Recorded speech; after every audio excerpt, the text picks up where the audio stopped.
1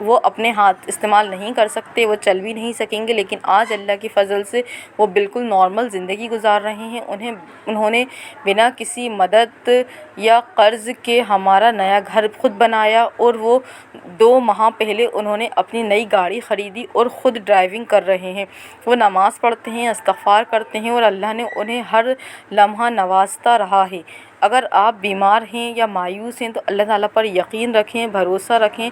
دیکھیں کتنی اچھی میڈیکل اسٹوری تھی کہ ان کی کتنی بڑی زیادہ بیماری تھی، اور اللہ تعالیٰ نے ان کو کتنے آسانی سے ان چیزوں سے نکال دی۔ اور جو رزق، دیکھیں بیمار انسان تھا، کوما میں تھا، تو جاب بھی نہیں تھی، رزق کی بھی پریشانی ہوئی ہوگی، تو لیکن اللہ تعالیٰ نے ان کو استغفر اللہ کرنے سے اور اللہ تعالیٰ پہ بھروسہ رکھنے سے اللہ تعالیٰ نے ان کے سارے کام بنا دیے، اور اللہ تعالیٰ نے ان کے دیکھیں کیسے مدد کری۔ تو آپ لوگ بھی بالکل مایوس نہیں ہوں، آپ لوگ یہ نہ سوچیں کہ ہم کیسے شروع کریں گے۔ آپ اگر دن میں 10 بار بھی اللہ تعالیٰ سے استغفار پڑھ سکتے ہیں تو آپ پڑھیں، پہلے کوشش کریں، چھوٹے سے کوشش کریں، پھر دھیرے دھیرے بڑے کی تعداد پر آئیں۔ آپ کسی کو دیکھ کر یہ نہ سوچیں کہ ہم بھی 1000 بار پڑھ لیں، ہم 10,000 بار، 1,00,000 بار پڑھ لیں، نہیں، پہلے چھوٹے سے آئیں، جب آپ کا دل لگ جائے گا، کیونکہ کیا ہوتا ہے بہت زیادہ تعداد جب ہم پڑھنے لگتے ہیں تو پھر شیطان بھی وہاں پر آ کے ہمیں پریشان کرتا ہے، اور پھر جب وہ ہماری تعداد مکمل نہیں ہو پاتی تو پھر وہ شیطان ہمارے دل میں وسوسے ڈالنے لگتا ہے۔ تو کم سے شروعات کریں، پھر دیکھنا زیادہ پر بھی چلے جائیں گے، اور پھر زیادہ مزید جو بڑی بڑی پریشانیاں ہوں گی وہ بھی ختم ہو جائیں گی انشاءاللہ۔ اپنا نام جو ہے وہ کامنٹ میں دینا نہ بھولیں دعا کے لیے۔ انشاءاللہ ہم اجتماعی دعا کریں گے، اور پتہ نہیں کس کے آمین سے لوگوں کی دعائیں قبول ہو جائیں، اور فلسطین کے لیے خاص طور پر ہم لوگ ضرور دعا کریں گے، اپنی اپنی دعاؤں میں فلسطین کو ضرور شامل کریں، اور جہاں ہو سکے سوشل میڈیا کے تھرو یا کسی بھی طرح سے آپ فلسطین کے لیے آواز اٹھائیں، اور جو کچھ آپ فلسطین کے لیے کر سکتے ہیں آپ ضرور کریں۔